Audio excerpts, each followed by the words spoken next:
right, I can't wait to hear your comments on my excursion to Florida. I rode down Did you there. hitchhike or did you I drive? did. I did drive this time, actually. It was a work related holiday in Florida, if you will. But the guy I went with, he's a movie freak, so he has his iPad lined up for movies for me to watch in the passenger seat. Right. So get this. This is a good way to go to Florida. Some of these movies, well, in fact, all these movies I haven't seen, so I got a chance to see them for the first time. He had watched them already, so he could keep his eye on the road while he was driving, and he could explain things that I was missing on the iPad. But I had never seen John Wick. Oh, okay. Have you guys seen the John Wick series? I saw just real quick. This is like you were like a toddler and you got set up in your car seat and your snacks and your juice with your iPad. I mean, I was in the back seat looking at behind the. We'll talk about John Wick. What he took it upon himself to like load up an iPad with movies to watch. It's just an it's just an interesting dynamic, I guess. Yeah, he did. Well, we're talking, when you're on a long trip to Florida, you're talking about this and that, and we were talking about movies because he's a movie guy, and I said, I was thinking about watching John Wick sometime. So yeah, he downloaded 1, 2, and 3. Great action. I mean, I told him, I said, man, this doesn't quite get the flavor on the little iPad as would on a big screen or the movie, because it's nonstop action and shooting them up and all that. But I looked it up online. 77 kills for John Wick in episode 1. He said 103 lines, right, and 484 words. So there wasn't a lot of talking going on with the dialogue. It was nonstop action. Yeah, I've never seen all 3. So did you watch all 3 of them? All 3. Yep. Okay, so I've only seen the first one, and no reason like that I haven't finished it. I'm not hating on them at all, because if that's what you're looking for, like you just laid out, action, not much dialogue, and actually like really cool. They're really well done. I mean, those movies make a ton of money. Yeah. So it's really well done. Then that's exactly what you want. I put it up. I really like the Fast and Furious movies. Mm-hmm. And, a lot of people obviously hate on those, but I'm like, listen, I go into it knowing the acting's going to be terrible. There's not really much of a story, but there's cool cars, there's action, there's explosions, and, you get to see some cool action or whatever. That's what John Wick is. If you want to watch a movie that you don't have to think about, turn that on. Yeah. So did you like them then? All 3? Yes, I liked them a lot. I'll probably watch episode 1 again on my bigger screen, so I can definitely see what's going on a little bit better. But the main thing is, it just shoot them up, man. Along the same vein, I had never seen The Equalizer with Denzel Washington. Yeah. So this guy who loves movies really has a type. Yes, he likes the John Wicks, the Equalizers. The action popcorn flicks essentially is what he loaded up on his iPad for you. Yeah. Oh, how about you? Do you like those? There is a John Wick 4, and they're going to come out with the John Wick 5. So you can keep, for our listeners, you can be the John Wick expert. Guaranteed, I will, for sure. But Equalizer with Denzel, I mean, I like the plot in that one. I like the way that I liked it better than John Wick. Let's put it that way. You can't go wrong with Denzel Washington. So now I'm looking forward to Equalizer 2 and 3. Oh, again, along the same vein, Nobody. Have you guys heard of that one with Bob Odenkirk? Mm-mm. That might have been my favorite of all of them, because he just plays this guy, a simpleton, and a couple people break into his house and he acts kind of scared, and his son gets mad at him for not doing something. Well, come to find out, he's a badass, man. It's really good. When you see Better Call Saul be a badass, it was well done. I got 2 more movies I watched. Oh, okay. Oh, wow. I remember seeing that trailer. It was good. If you get a chance, I would say Nobody, you would like it. It really is. It's a good movie. Have you ever heard of one called Morbius? Nope. It's Jared Leto. He plays I think he's a superhero character, but he has a rare blood disease, and he experiments with bats and then becomes a vampire. Becomes a badass vampire guy. Pretty good movie. I enjoyed that one. And then this one, completely off the violent stuff. Just a quick little search of this Morbius movie. 15% on Rotten Tomatoes. But you yeah. liked it. I guess that's all that matters. I didn't say I wouldn't have rated it over the other ones. Let's put it that way. But it was a time killer on my trip. And then the other one I never seen before because the title of it just never sucked me in. Hot Tub Time Machine. Oh, yeah. 2010 movie. I Yeah. was pleasantly surprised that it was very entertaining. You know? No, so Hot Tub Time Machine. Yeah, that's a good flick. Oh, Yeah. that's great. I mean, I yeah, watched it when I Jared, was you like were. 10 years old. I was gonna say Well, yeah, you might have been when it 2010. came out. Yeah, you might have been a tad young when it came out. But I know you watched it, but that was when I was like in the age. I was the target audience for Hot Tub Time Machine when it came out. Goofy comedy, but no, it's actually like really funny. Yeah, the stupidest plot.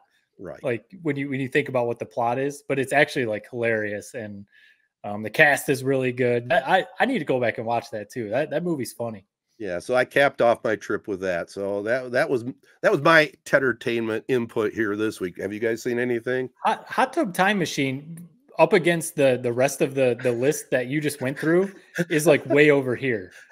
It's like the graph it's the graph I was talking about with Caitlin Clark. All those other movies are here, and then the Hot Tub Time Machine is like way over there. That's funny. The selection of the movies is like it was like as if you just turned your brain off and just zoned out. Well, kind of was that way. It's not your type of movies. It's like you stepped out of your comfort zone to watch these. Yeah. Hey, well, what better time to do it? I did have to get away from the shoot 'em up ones though for the Hot Tub Time Machine. That was a good way to end the trip. So let's get something that makes us laugh a little bit for the rest of this drive. Exactly. No, I was going to bring up. I feel like maybe we've talked about him before. I know for sure, Jared. You know this guy. I'd be curious if Ted, you do. I don't know if we've talked about him before on Tedertainment, but when my parents were here, I mentioned they were here. We were talking one night after the kids went to bed. We were talking about like comedians, stand-up comedy or whatever. And I brought up the last time we were at Disney. My daughter and I, we ran off to find her a toy. And when I came back to where my wife and our son were, they were waiting in a store waiting for us. My wife was smiling. She was all excited. She met the comedian, Nate Bargatze. Oh, love him. Okay, so you do know who he is. I knew Jared would, but yeah, I wasn't sure if you did. He's funny. And yeah, she said that she caught him and she like walked up and was like, "Are you?" And he was like, "Nate Bargatze." And so she got a picture with him and all that stuff. So we were telling them that story, and they hadn't seen any of his comedy. So we watched one of his Netflix specials, and they were cracking up. And I think we got Nate 2 new fans in my parents, but good. I was going to say, Ted, if you haven't seen any of his specials, definitely check him out. He's got a couple on Netflix. I know he put out a new one. I'm not sure where the newest one is, but yeah, like anyone out there, if you like stand up, Nate Bargatze is definitely worth a watch. Yeah, he's got a little different style, but I like it. Yeah. I like his delivery a lot, and I think he hosted SNL this year too. Yeah, he did. Yeah. That's probably when we talked about him because he did host SNL. So we probably talked about that. Yep. How about you, Jared? You just been too busy with work? No, yeah, that's what I'm trying to I've been racking my brain the last 2-3 minutes thinking of what have I been watching lately. Yeah, not a lot. It's kind of embarrassing. I'm trying. Yeah, I guess just sports. As lame as that sounds, I don't know. We officially got through Lord of the Rings, so we talked about that. That's no longer a Tedertainment segment. No. I feel bad. I don't know if I got anything today. All right. Well, yeah, that's fine. Pick out one of the ones I brought up, and then you can bring your review. Yeah. Well, you'll be watching. This is outside of Tedertainment, but it would work. You'll be watching some Masters this week, right? There you go. Yep. So yeah, we didn't talk about that, but yeah, who's your betting favorite? Are you going with you just go with Scotty Scheffler because he's the guy? Or are you going with what you guys threw a curveball? I was just looking at the winner odds 2 ago. I closed it out because we transitioned. Let me see. So the big big names out there are Scotty Scheffler is the favorite at 13 to 4 odds. Kind of weird, but Rory McIlroy 10-1, Brooks Koepka 11-1, and then Jon Rahm is 12-1 as the defending champion. I love Jon Rahm. I think he made the move to live recently, and I think he's been kind of disappointed with the fact that the PGA and live has not merged yet, and kind of with the quality of play that the live delivers. I think he's hungry. I think he's ready to kind of prove that he's still basically the top guy in the PGA Tour and live golf. So at 12-1, I mean, how do you not go Jon Rahm? It's been a while since we've seen a repeat champion in back-to-back years, but I love Jon Rahm. I saw like Matsuyama. A lot of people are betting him. What was another name? Cameron Young. I saw people saying he's like a sleeper. But yeah, it's hard not to go with those top, Scotty Scheffler or Jon Rahm, because it'd be cool to see McIlroy win one. Obviously, it'd be cool, obviously, to see Tiger in contention. But I just want to see him finish a tournament. That's what I think. That's what most people want to see. Finish the tournament, and that'd be really cool. Hey, if you wanted to throw down some money and make a lot, Tiger or Phil Mickelson, you know, I mean, right? The old timers. I'm looking forward to the Masters. You remember Mickelson had a magical Sunday last year. If you remember, I think he finished he ended up finishing like top 10 and went like 7 under, I think, on his final Sunday round. So it's not a bad call, really. He made a run. Hey, Jared, you're probably the more resident golf guy. Have you watched one bit of the live, tournaments at all? Have you tuned into that? No. I just wondered how that's ever going to work out. I mean, who would? You're going to watch PGA, right? It's just like, here's the thing, and this is what sucks. I mean, this is a bigger discussion. Maybe I could spend 30 minutes on it. Sure. I mean, we've bitched about it before, but the fact that there is a live and a PGA tour, it makes almost both of the tours unwatchable for anything outside of these majors. Right. Maybe I'll watch, the Waste Management Open. I'll watch that. Just more so because I've been there and the ties that I have to that tournament. But outside of that, it's like they have basically killed each other, or really live has killed, the PGA Tour. I think we're all just kind of waiting for it for a Like I said, Jon Rahm, when he made the move, I think he thought being basically the top guy in golf, making that move was going to kind of force the PGA Tour's hand. But here we are, 4 or 5 months later, nothing has changed. So it's killing the sport outside of the majors. The majors will always be there. The Masters always going to be awesome, but outside of that, man, there's really not much to it. I think that's the big thing. And talking to some of my buddies, we've said it before. I'm a casual golf fan. I'll watch the Masters and other big tournaments, but some of my buddies they watch every single tournament. The big thing with Liv was they thought if they take Brooks Koepka, if they take Jon Rahm and some of these big names, Phil Mickelson, even, people will watch those tournaments because of the big names. But I think a big thing with golf is the actual tournaments. People watch the Masters because it's the Masters. People watch the U.S. Open because it's the U.S. Open. The Open Championship, they'll watch that because of those tournaments, regardless of who the golfers are. And right now with the Live, you don't even know what these like golf courses are. They're playing at Corona Hills basically. And it's like, okay, cool. Brooks Koepka is out there. I don't even know where they're playing though. So I don't even care what the tournament is. Sometimes you don't even know where to watch it.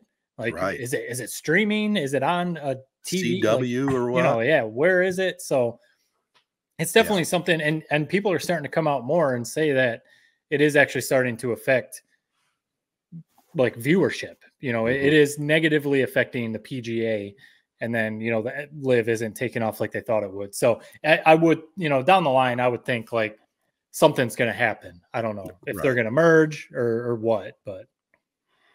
Well, it's going to be an interesting weekend for sure. I think that covers about everything, fellas. Good to get back together again. Any final thoughts before we sign off? No.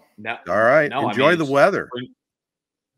Yeah. I mean, spring is here, man. That's what Masters is synonymous with springtime starting up. It's like we made it. The weather here has been beautiful. I got the day off today. I'm going to go golfing. So it's a good time of year here in Michigan. It's a good time in general. It's like summer's here.